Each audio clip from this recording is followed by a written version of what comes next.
시청자 여러분 안녕하십니까? 뉴스9 윤종호입니다.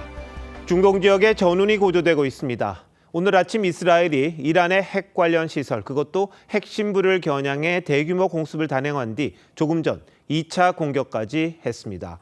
공습은 미국과 이란 간 6차 핵 협상을 이틀 앞둔 시점에 허를 찌르듯 이루어졌습니다. 이란은 즉각 가혹한 보복을 천명했고 대응 수위에 따라 중동 전체는 물론이고 전 세계가 경랑에 휩싸일 걸로 보입니다. 먼저 김자민 기자가 보도합니다. 테헤란의 밤하늘이 검은 연기로 뒤덮였습니다. 건물 여러 채에서 불길이 치솟고 놀란 시민들이 건물 잔해가 널린 거리로 쏟아져 나옵니다. 현지 시간 새벽 3시, 이스라엘 공군이 전투기 200대를 동원해 이란을 전격 공습했습니다. Moments ago, Israel launched Operation Rising Lion, a targeted military operation to roll back the Iranian threat to Israel's very survival.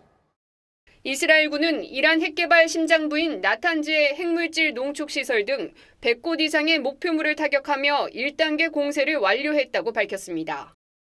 이번 작전에선 330개 이상의 다양한 무기가 투하됐고 수개월에 걸친 정밀한 정보 수집이 진행됐습니다. 이스라엘은 하마스를 지원해온 이란과 대립하며 지난해 2차례 공격을 주고받았지만 이란의 핵시설을 정조준한 건 이번이 처음입니다. 자국 핵시설에 대한 공격을 넘지 말아야 할 레드라인으로 삼아왔던 이란은 대대적인 보복을 예고했습니다.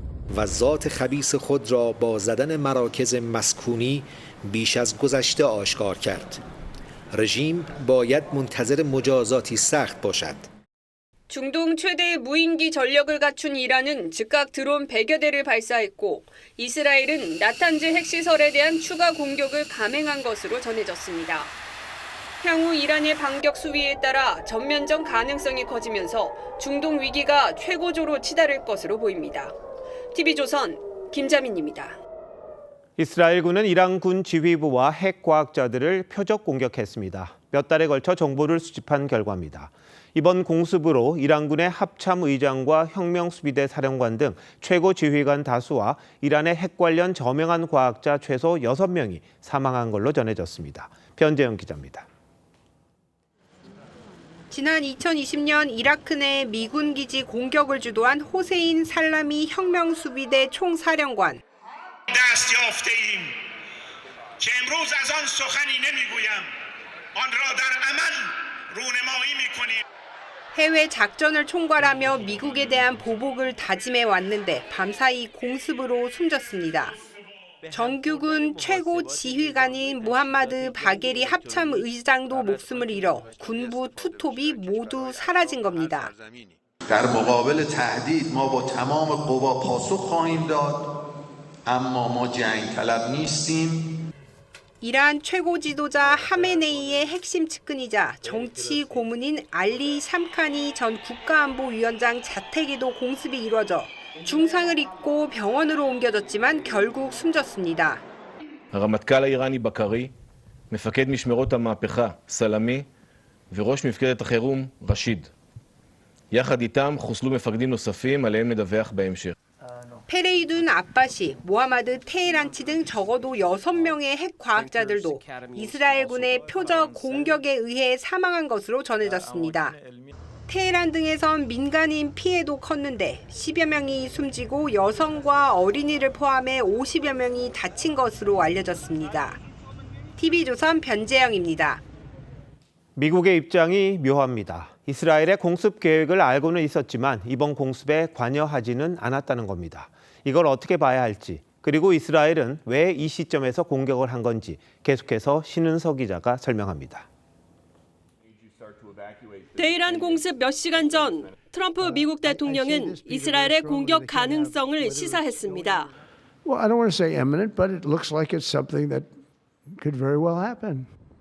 만약을 대비해 중동 내 미군 가족과 이라크 주재 미 대사관 일부 철수도 지시했다고 밝혔습니다.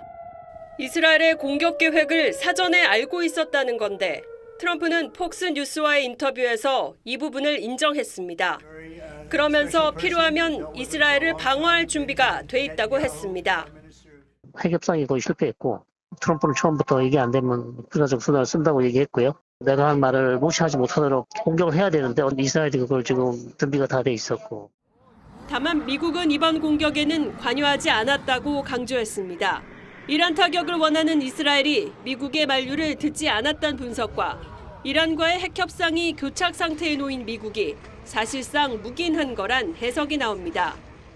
팔레스타인을 UN 멤버 스테이트로 우리가 인준할 수도 있다 그렇게 하고 있고 핵 협상이 지금 오만에서 시작되려고 그랬거든요. 네타냐후의 정권 안정 그다음에 지금 그 두 행사를 좀 약간 흐트러뜨리기 위해서 트럼프는 강요 회의를 소집하고 대응책을 논의했습니다.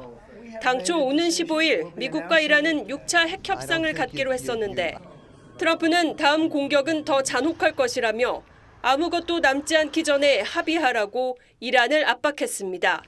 TV조선 신은서입니다. 우리 경제에 미친 영향도 큽니다. 이스라엘의 갑작스러운 공습 소식에 금융시장이 하루 종일 출렁였습니다. 거침없이 허니문 랠리를 하던 코스피는 8일 만에 하락한 반면 대표적인 안전자산이죠. 달러와 금값 급등했습니다. 노도일 기자의 보도입니다. 이스라엘이 이란 핵시설을 공습했다는 소식이 전해지면서 국제 원유 가격은 하루 만에 7% 넘게 치솟았습니다. 이란이 보복 차원에서 주요 원유 수송로인 호르무즈 해협을 봉쇄하거나 이곳을 통과하는 유조선을 공격할 가능성이 제기되는 겁니다. 전 세계 공급의 7%에 해당하는 원유 수출량이 못 나가게 되거든요. 아시아 국가들이 제일 최악의 에너지 안보 리스크가 터지는 거거든요. 원유 공급량 감소 우려에 정유주들은 줄줄이 상한가를 기록했고 방산 관련주들도 큰 폭으로 올랐습니다. 돌발 상황이 발생하면서 새 정부 출범 이후 줄곧 오르던 코스피는 8일 만에 하락해 2,900선이 붕괴됐고 코스닥 지수는 2% 넘게 떨어졌습니다. 반면 안전자산인 금은 2% 넘게 올랐습니다. 원달러 환율도 10원 넘게 올라 1,360원대로 급등했습니다. 달러 수요가 는 겁니다. 중동 정세 불안이 장기화할 경우 물가 상승 등 우리 경제에도 타격이 올 거라는 우려가 나옵니다. 내수 경기 자체가 더 얼어붙을 수 있는 부분들이 있고 100%를 원유를 수입하는 입장에서 무역 수지 적자 전환이 불가피할 수밖에 없는. 이재명 대통령은 오늘 긴급 회의에 참석해 외부 충격으로 우리 경제가 피해를 입지 않도록 관리 감독해달라고 당부했습니다. TV조선 노도일입니다. 차명 부동산, 차명 대출 알선 의혹 등을 받았던 오광수 민정수석이 결국 자진 사퇴했습니다. 이재명 정부 고위직의 첫 낙마입니다. 이 대통령은 사의 수용으로 오수석 논란을 정리했지만 대통령과 비서실장 모두가 관련 의혹을 사전에 보고받지 못한 것으로 알려졌습니다. 아직 체계가 갖춰지지 않은 정권 초라고는 합니다만 인사검증의 최종 책임자인 민정수석 관련 의혹을 사전에 걸러내지 못했다는 점에서 부실 지적이 나옵니다. 최지원 기자가 보도합니다. 이재명 대통령이 어젯밤 오광수 민정수석의 사의를 수용했습니다. 임명한 지 4일 만입니다. 공직기강 확립과 임사 검증을 담당하는 민정수석의 중요성을 두루 감안해 오 수석의 사의를 받아들였습니다. 특수부 검사 출신인 오 수석은 임명 직후부터 부인의 부동산을 차명 관리하고 대출을 차명 알선한 의혹이 잇따라 터져나오며 도덕성 논란이 불거졌습니다. 이 대통령과 강훈식 비서실장 모두 오 수석 의혹을 사전에 보고받지 못한 걸로 알려졌습니다. 새 정부 첫 번째 낙마자가 인사검증을 책임지는 민정수석이었다는 점에서 대통령실 인사검증 시스템에 대한 부실 지적은 피할 수 없게 됐습니다.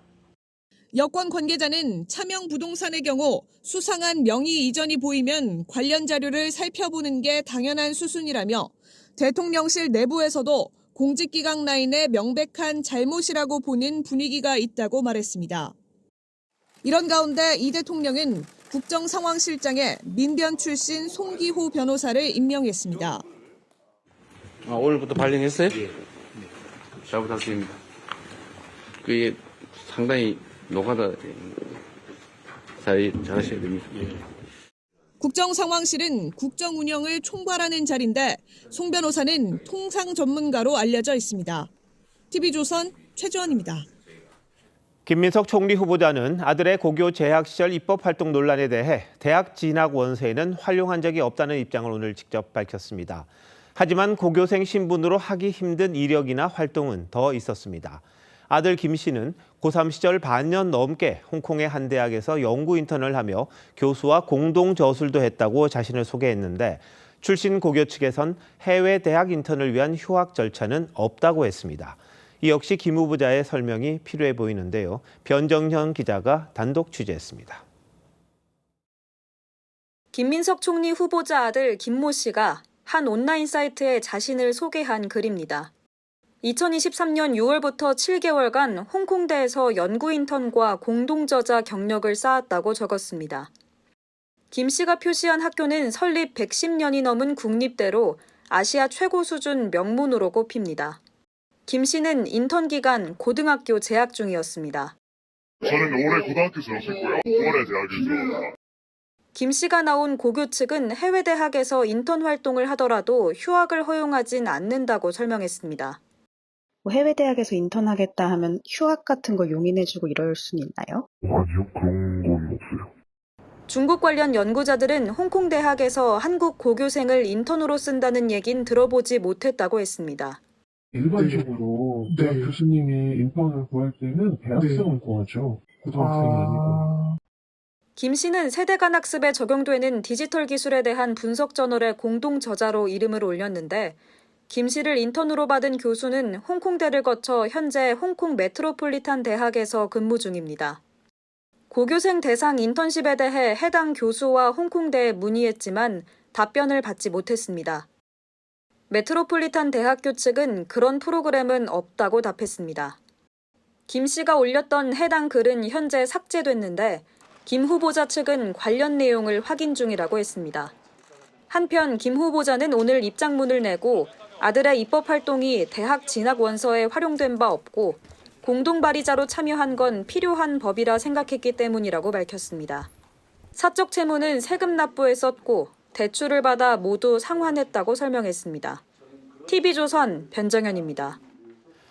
인사 검증 책임자인 민정수석부터 낙마하면서 새 정부 고위직 인사가 차질을 빚을 걸로 보입니다.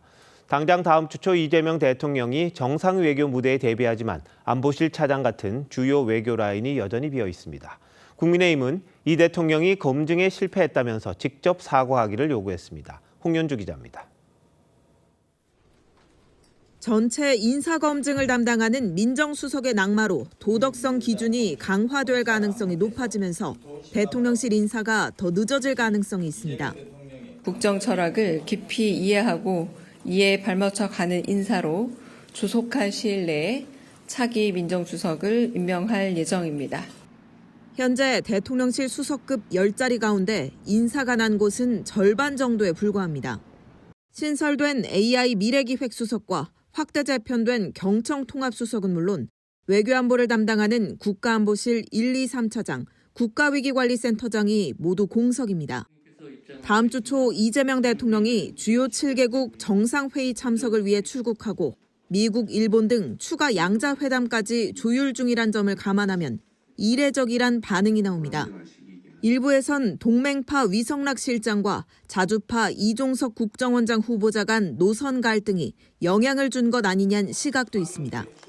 국민의힘은 인사검증 책임자인 민정수석 검증부터 실패한 데 대해 이재명 대통령의 사과가 필요하다고 했습니다. 의혹이 처음 불거졌을 때 대통령실의 심드렁한 반응이 더 큰 문제였습니다. 이재명 대통령은 인사검증 실패와 안일한 대응에 대해 깊이 직접 사과하고 민주당은 대통령실 업무 정상화를 위해 전임 정부 사람들이 도와야 한다며 윤석열 정부 시절 공무원들에게 화살을 돌렸습니다. TV조선 홍현주입니다. 이 대통령이 어젯밤 11시쯤 특검 3명을 임명했습니다. 여당과 조국혁신당이 후보를 추천한 지 8시간 만에 그것도 밤중에 임명한 건 이례적입니다. 특별검사들은 객관적 진실을 규명하겠다고 했지만 야당은 벌써부터 친여권 성향을 문제 삼고 있습니다. 조윤정 기자가 보도합니다. 이재명 대통령은 어젯밤 11시쯤 조은석 전 감사위원을 내란 특검에 민중기 전 중앙지법원장을 김건희 특검에 이명현 전 국방부 고등검찰부장을 해병대원 특검에 임명했습니다. 민주당과 조국혁신당이 어제 오후 3시쯤 후보를 추천한 지 약 8시간 만인데 신속 특검을 요구하는 지지층을 의식한 거란 야당의 해석이 나옵니다. 3명의 특검은 객관적 진실규명 의지를 밝혔습니다. 사건이 사회적으로 논란이 많이 된 것으로 알고 있습니다. 그런 만큼 객관적으로 좀 사건을 바라봐야 되지 않을까 싶습니다. 외압이나 이런 거에 상관없이 억울한 죽음에 대해서 진실을 명백히 밝히도록 하겠습니다. 조은석 특검은 사초를 쓰는 자세로 오로지 수사 논리에 따라 직을 수행하겠다고 했습니다. 조 특검은 2019년 서울고검장 시절 서울중앙지검장이던 윤석열 전 대통령과 검찰총장직을 놓고 경쟁했던 관계로 감사원장 직무대행 시절 대통령실 용산 이전 재감사를 지시했습니다. 민 특검은 진보 성향 법관 모임 우리법 연구회 출신으로 김명수 대법원장 당시 서울중앙지법원장을 지냈습니다. 이 특검은 이회창 전 총재 장남의 병역비리 의혹 사건을 지휘한 바 있습니다. 국민의힘은 특검 인선부터 정치 편향성이 고스란히 드러난다며 특검 목적이 정치 보복에 있는 걸 보여준다고 했습니다. TV조선 조윤정입니다. 3명의 특검에 대해 벌써부터 뒷말도 나오고 있습니다. 민중기 특검은 법관 시절 성희롱 발언으로 곤욕을 치른 바 있고 이명현 특검은 첫날부터 공정성 논란을 일으킬 수 있는 발언을 했습니다. 조은석 특검도 논란되는 사진, 검사 당시 사건 등이 회자되는데 이광희 기자가 정리했습니다. 민중기 특검은 2014년 9월 서울고등법원 부장판사 재직 당시 기자들과 저녁 식사 자리에서 남자가 여자를 만족시키는데 필요한 게 뭔지 아느냐며 신용카드를 소재로 부적절한 발언을 했습니다. 민모 판사가 2014년 기자들과의 술자리에서 했다고 하는 성희롱, 성추행성 음담 패설에 관한 언론 보도는 충격을 넘어 경악스러울 뿐입니다. 2018년 서울중앙지방법원장으로 임명되면서 논란이 되자 민 특검은 당시 참석자들에게 사과했고 지금도 죄송하게 생각한다고 해명했었습니다. 이명현 특검은 해병대원 수사외압 의혹의 피해자인 박정훈 대령의 변호인을 특검보로 임명하면 좋겠다고 말해 공정성 논란을 자초했습니다. 박정훈 대령의 그 변호인들, 그러니까 김정민 변호사라든가 그분들이 만약 선발되면 더 좋겠죠. 김정민 변호사조차 피해자가 수사의 주체가 되는 건 공정성 시비가 있을 수 있어 부적절하다고 했습니다. 이 특검은 열어놓고 특검보 추천을 받겠다는 뜻이라고 해명했습니다. 조은석 내란 특검에 대해선 고 노무현 전 대통령이 2009년 검찰 조사를 받던 날 크게 웃는 사진이 다시 회자되며 여권 커뮤니티를 중심으로 비판이 나왔습니다. 2009년 용산 참사 유족들은 당시 조 특검이 철거민만 기소하는 등 편파 수사를 했다며 지명 철회를 촉구했습니다. TV조선 이광입니다. 특검 전국을 앞두고 범여권에선 벌써부터 사면 주장이 줄을 잇고 있습니다. 조국혁신당은 대선 직후부터 조국 전 대표 사면을 요구하고 있고 대북 송금 사건으로 징역 7년 8개월이 확정된 이화영 전 부지사는 자신이 탄압을 받은 거라며 스스로 재헌절 특사를 촉구하고 나섰습니다. 시청자 여러분들 생각은 어떠십니까? 황정민 기자입니다. 지난 5일 불법 대북 송금 혐의로 대법원에서 징역 7년 8개월이 확정된 이화영 전 부지사가 일주일 만에 SNS에 올린 글입니다. 검찰 독재 정권의 탄압으로 억울한 옥살이를 하고 있다며 재헌절 사면을 촉구하는 온라인 서명운동 주소를 공유했습니다. 이 전 부지사는 쌍방울 그룹으로부터 3억 원대 뇌물을 받고 800만 달러 대북 송금에 관여한 혐의로 2022년 10월 구속돼 복역 기간이 5년가량 남았는데 조국 혁신당과 민주당 당원, 지지자에게 서명을 공개 요청하며 스스로 사면을 주장한 겁니다. 특히 자신과 조국 전 대표 등을 사법 탄압의 피해자라며 법원이 검찰과 한통속이 돼 조작된 증거로 이재명 대통령 주변인들에게 유죄를 선고한 거라고 주장했습니다. 조국 혁신당에선 자녀 입시 비리 사건으로 징역 2년이 확정돼 지난해 12월부터 수감 중인 조국 전 대표를 사면하자는 요구가 나오고 있습니다. 빨리 봤으면 좋겠습니다라고 하는 건 당연한 거라고 보고요. YS 때는 취임 9일, DJ 때는 취임 10일 만에 사면을 하기도 했습니다.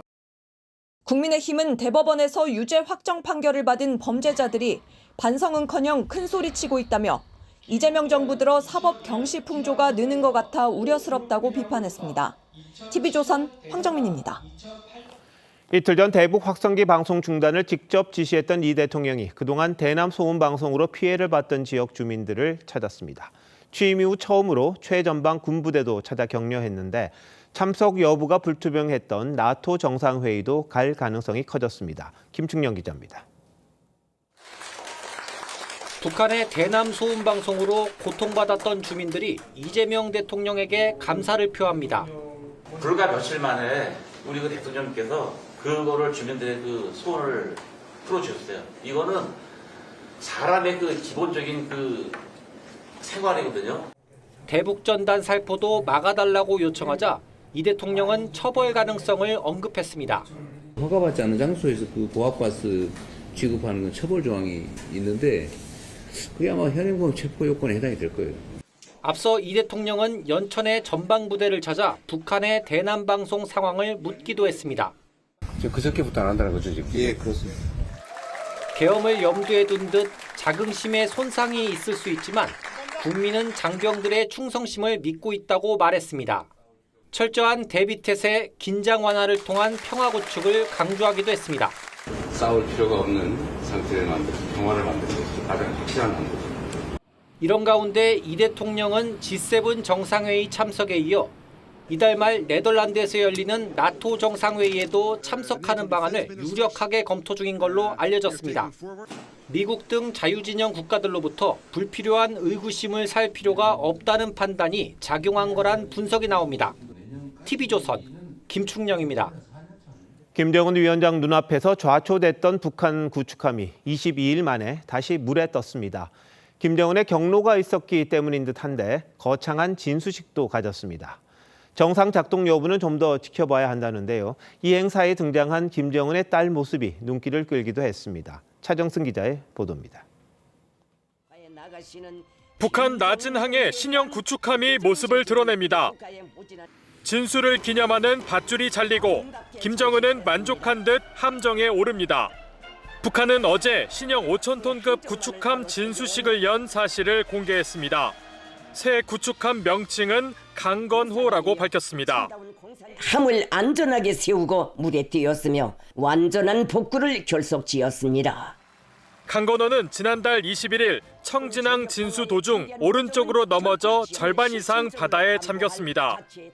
선체가 심하게 뒤틀리고 내부에 바닷물까지 찼지만 크레인과 풍선, 노동자들을 동원해 바로 세운 뒤 낮은 항으로 옮겼는데 22일 만에 진수식까지 강행한 겁니다. 지난달 좌초 사고에 경로한 김정은이 이달 말로 시한까지 못 박으면서 원상 복원을 지시한 데 따른 걸로 보이지만 제기능을 발휘할지는 의문입니다.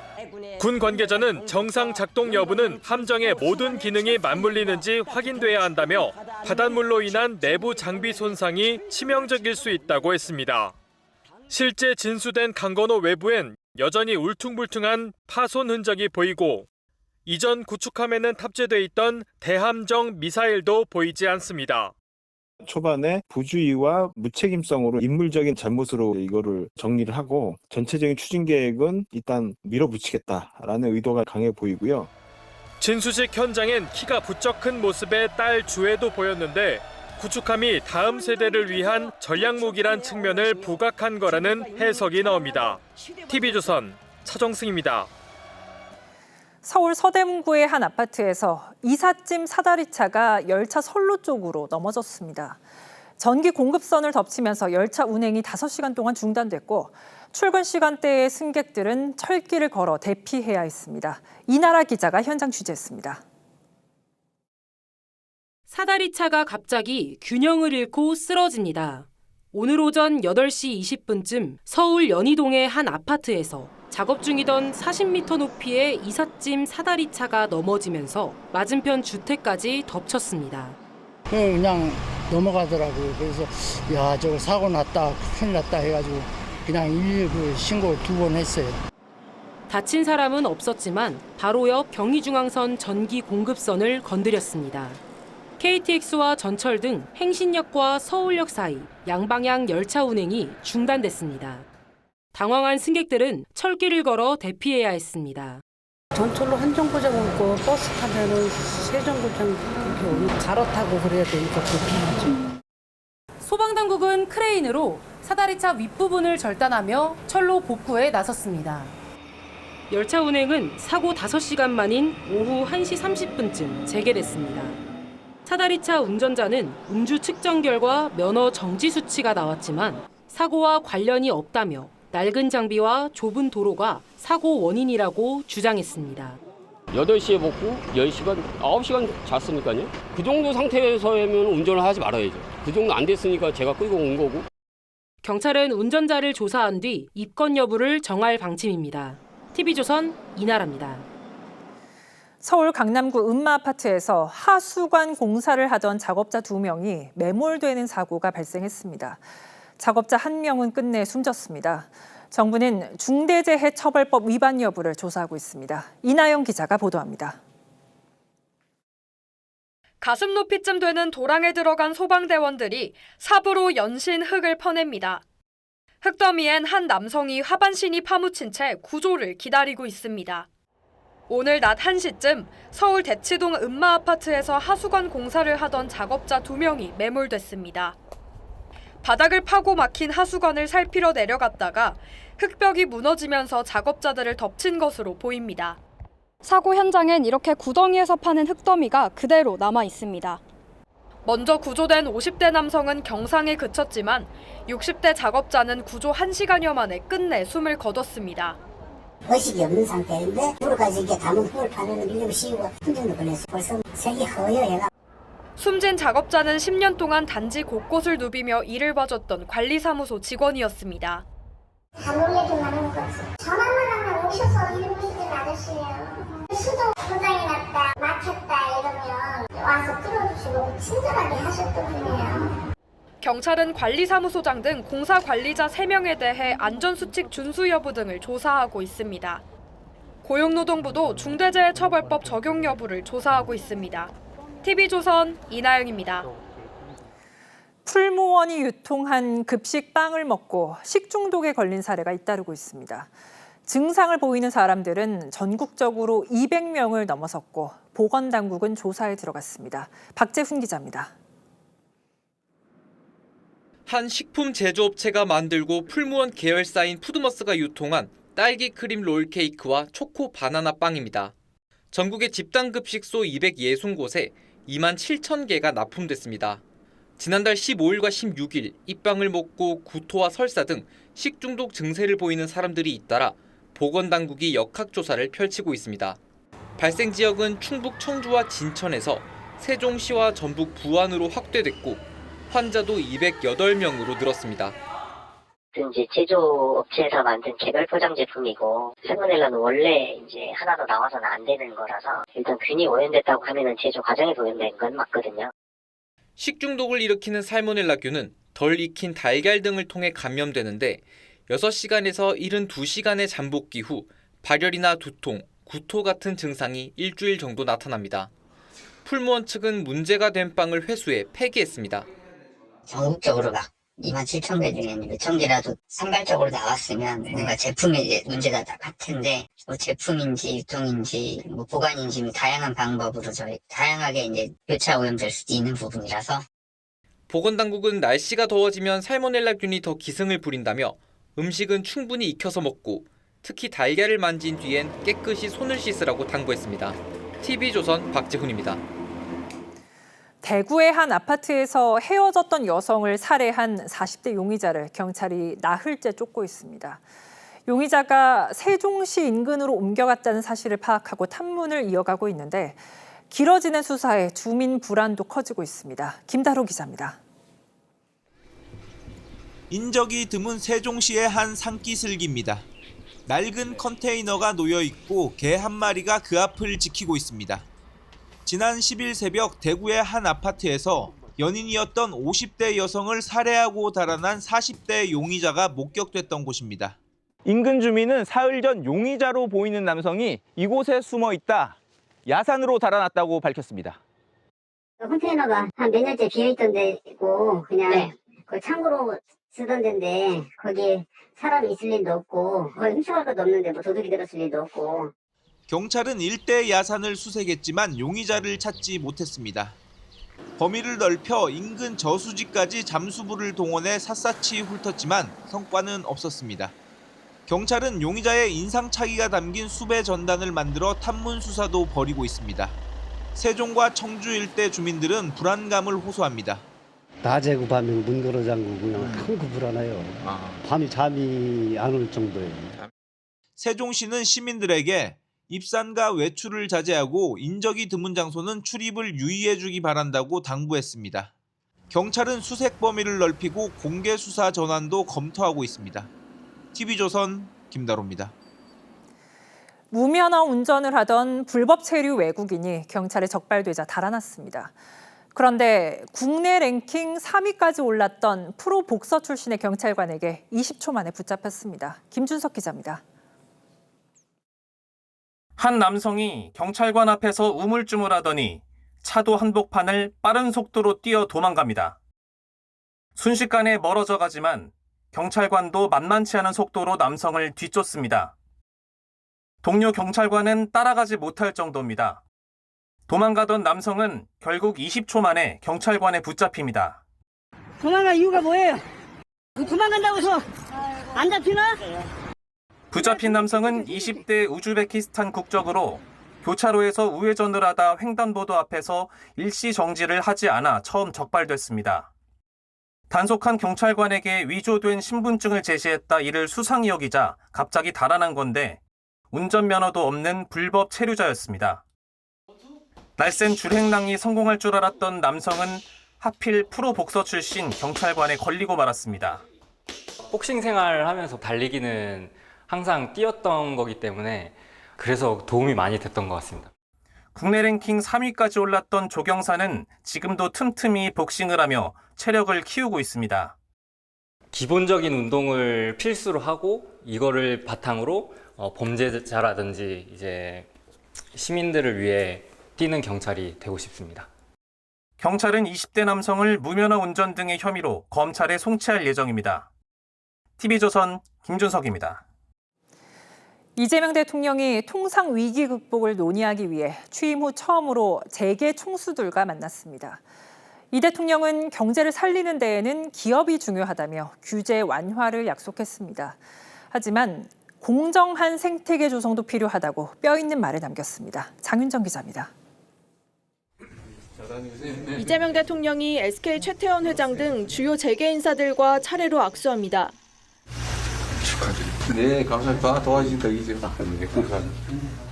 5대 기업 총수와 6개 경제단체장이 참석한 도시락 간담회는 화기애애한 분위기에서 시작됐습니다. 재계와 소통하는 자리부터 만들어주셔서 감사드립니다. 대통령 되시고 나서 제가 선생님 자서전 읽어봤습니다. 그러셨어요? 이 대통령은 경제의 핵심은 기업이라며 기업들의 글로벌 경제 영토 확장과 규제 완화에 주력하겠다고 약속했습니다. 여러분 표현으로는 규제 철폐 또는 완화가 될 텐데 규제 합리화 문제는 역시 저희도 매우 주력하려고 합니다. 다만 과거와는 달라졌지만 기업에 대한 여전한 불신은 완화해달라고 주문했습니다. 대선 공약이었던 상법 개정안과 노란봉투법을 염두에 둔 듯한 발언도 했습니다. 그 기업의 구성원들 사이에 내부 문제, 노동 문제나 중소기업 문제나 뭐 이런 공정한 경제 생태계를 구성하는 것도 꽤 중요한 일인 것 같아요.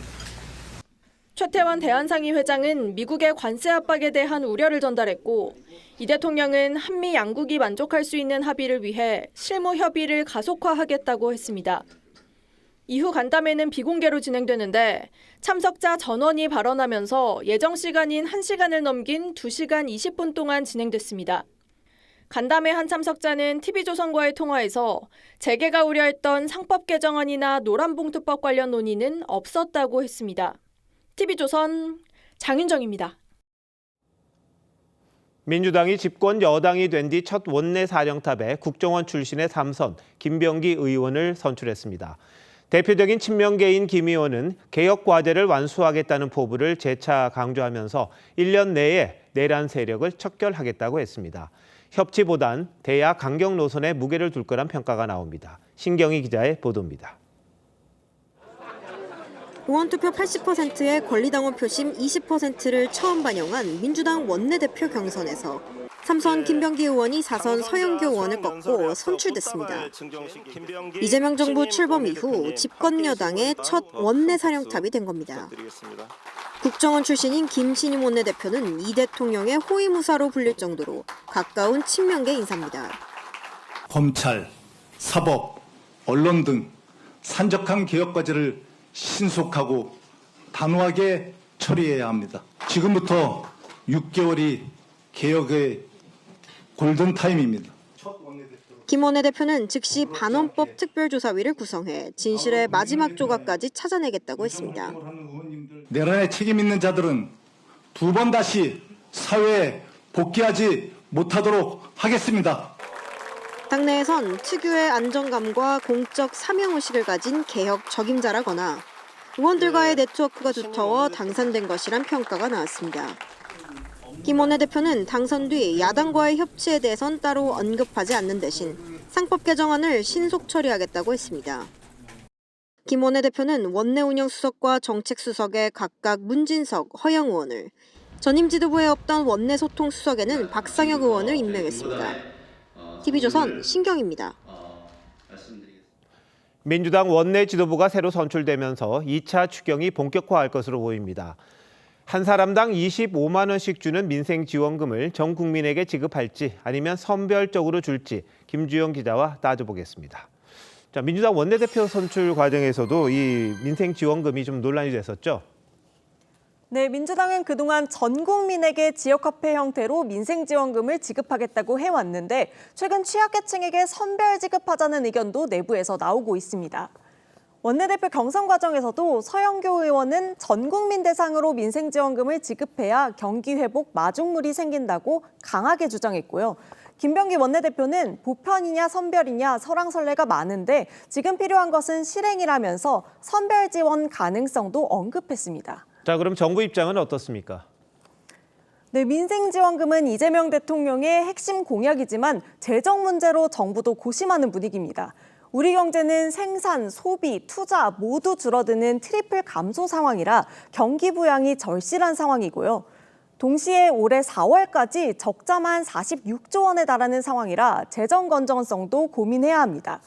이재명 대통령도 지난 9일 비상경제점검회의에서 추경을 신속히 편성하라고 지시하면서 취약계층 지원을 우선해야 된다고 언급해서 선별 지원할 가능성이 계속 거론되고 있습니다. 자, 그럼 민생지원금을 지급하면 어떤 업종에서 좀 소비가 일어납니까? 네, 코로나19 당시 전 국민에게 재난지원금을 줬을 때 어느 업종에서 지원금이 사용됐는지 분석한 결과를 보면요. 안경점과 세탁소에서 소비가 많았고 식료품 구매와 의류 구매, 빵집에서 사용이 뒤를 이었습니다.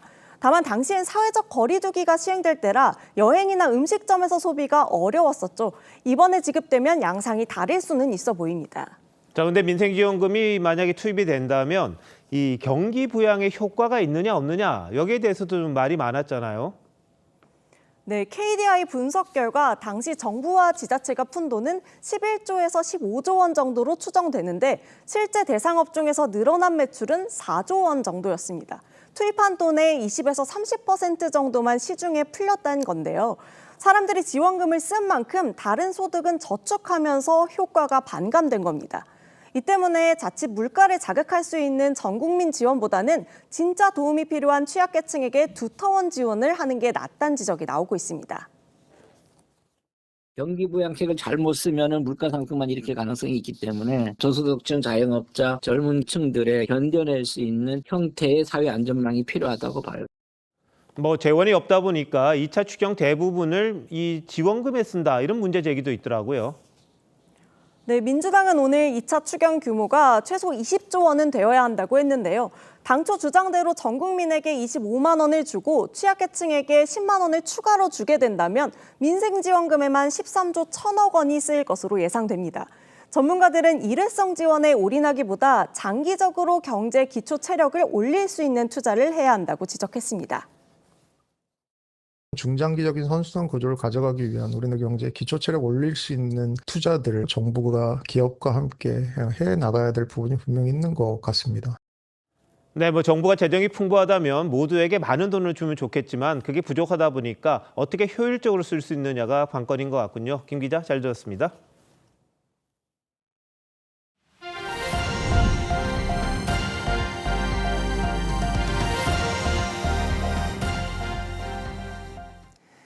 미국은 현재 외국산 철강에 무려 50%의 관세를 부과하고 있습니다. 그런데 앞으로는 냉장고와 세탁기 등 철강을 사용하는 가전제품에도 철강 관세를 매긴다고 합니다. 미국의 가전제품을 수출하는 우리 기업들의 타격이 예상됩니다. 유혜림 기자입니다. 이달부터 철강과 알루미늄 관세를 50%로 올린 미국.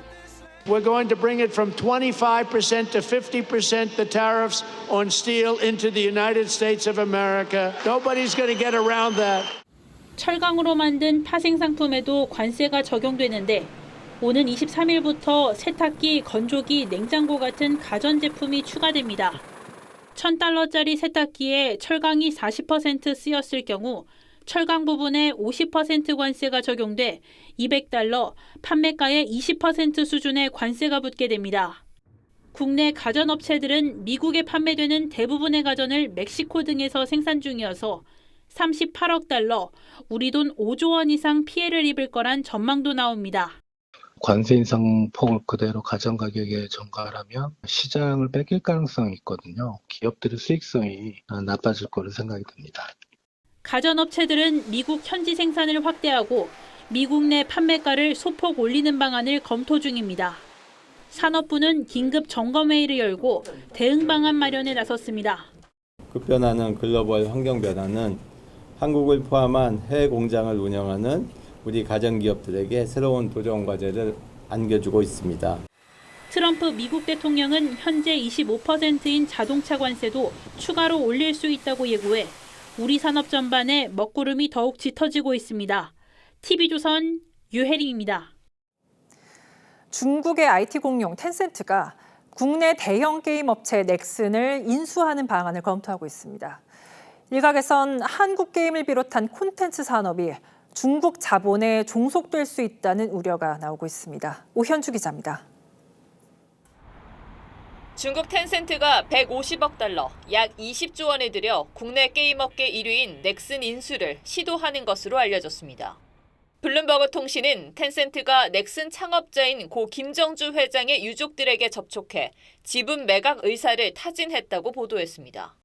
김 회장 부인과 두 딸은 지주사 NXC를 통해 넥슨 경영권을 쥐고 있습니다. 양측 모두 공식 입장을 내놓지 않고 있지만 6년 전에도 넥슨 인수에 관심을 보인 적이 있습니다. 중국 국민 메신저 위챗 운영사인 텐센트는 시가총액 800조 원이 넘는 막대한 자금력으로 국내 게임은 물론 콘텐츠 업계에서 큰손 노릇을 하고 있습니다. 이미 크래프톤, 넷마블, 카카오게임즈 등 국내 게임사들의 주요 주주로 올라서 있고 지난달에는 SM 엔터테인먼트 지분을 사들여 2대 주주가 됐습니다. 불과 한 10년 전만 해도 우리나라에 와서 겨우 게임을 받아가던 회사거든요. 정부의 정책이 따라주진 못했던 거죠. 텐센트의 투자 확대는 K-컨텐츠의 중국 진출에 도움이 되기도 하지만 중국 자본의 입김이 커질수록 동북공정 같은 압력에도 쉽게 휘둘릴 수 있다는 우려가 나옵니다. TV조선 오현주입니다. 인도에서 발생한 최악의 여객기 추락 참사로 현재까지 최소 265명이 숨진 걸로 전해졌습니다. 탑승자 가운데 단 한 명만 생존했는데 스스로 걸어서 사고 현장을 빠져나왔습니다. 최윤정 기자입니다. 우도새 피가 묻은 채 한 남성이 걸어갑니다. 부상으로 다리를 절뚝거리지만 스스로 걸어서 구급차로 이동합니다. 242명의 탑승자 가운데 유일한 생존자인 38살 라메시입니다. Yeah, at least the family appetite is okay, but we still upset about the brother. 라메시는 비상구 문 밖으로 튕겨나와 생존한 것으로 전해졌는데 앉은 좌석은 비상 탈출구에서 가장 가까운 자리였습니다. 이 사고로 지금까지 확인된 사망자만 최소 265명입니다. 여객기는 이륙한 지 20초도 안 돼 급하강하며 주택가에 추락했습니다. मगर 1.25 लाख लीटर ईंधन विमान के अंदर ही था और लगभग गर्मी तापमान इतना ऊंचा हो गया. 주민들과 인근 의과대학 기숙사 학생들까지 포함해 최소 24명이 지상에서 숨진 것으로 추정됩니다. 아직 정확한 사고 원인은 밝혀지지 않은 가운데 전문가들은 양쪽 엔진 고장이나 조류 충돌 등의 가능성을 언급하고 있습니다. It can be a pilot error of the airline itself. It can be the actual aircraft that has a problem. It could be environmental. And this is why in these immediate hours, the investigation is vital. 미국과 영국 정부는 조사팀을 급파했고 여객기 제조사인 보잉사는 조사에 성실히 임하겠다고 밝혔습니다. TV조선 최윤정입니다.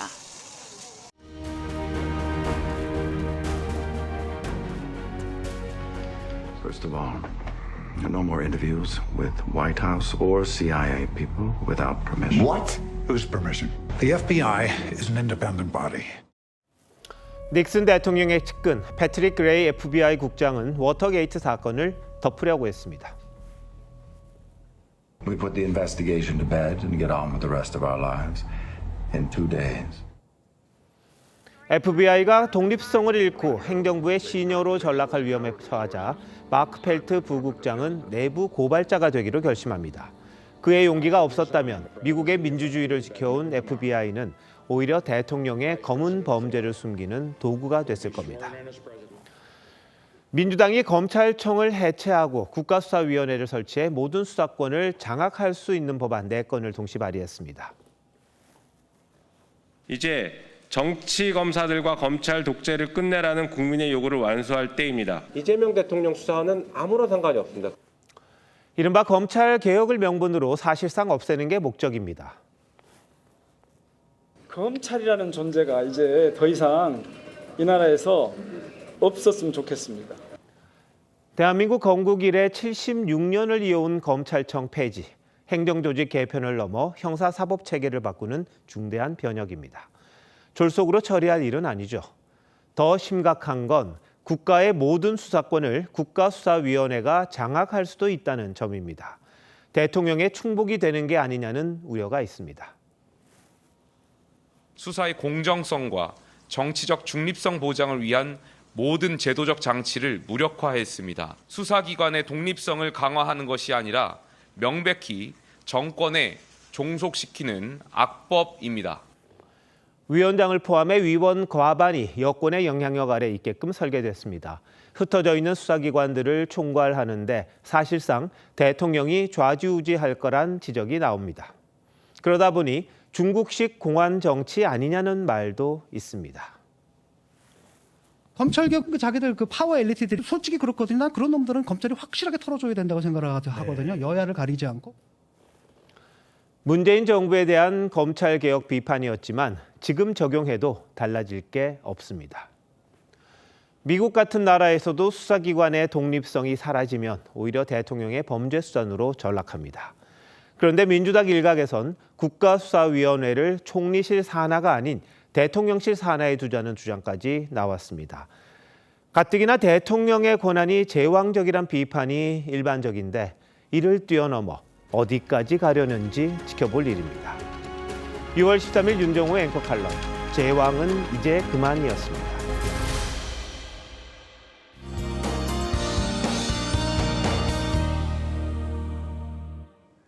오늘 밤부터 제주와 남해안을 중심으로 강하고 많은 비가 집중되겠습니다. 수도권에도 비가 시작될 텐데요. 주말인 내일은 전국으로 비가 내리겠습니다.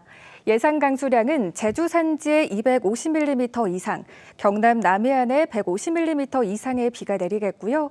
그 밖에 남부지방에 최대 80mm, 중부지방에 5에서 40mm의 비가 예상됩니다. 남해안과 제주도는 바람이 매우 강하게 불겠습니다. 피해 없도록 각종 안전사고에 주의하시기 바랍니다. 내일 아침 기온 서울과 대전이 21도로 출발하겠고요. 내일 한낮에는 서울이 30도로 수도권을 중심으로 덥겠습니다. 이번 비는 내일 오후에 대부분 잦아들겠지만 일요일에 다시 비가 시작돼 월요일까지 이어지겠습니다. 날씨였습니다. 6월 13일 금요일 뉴스9 마칩니다. 시청해주신 여러분 고맙습니다.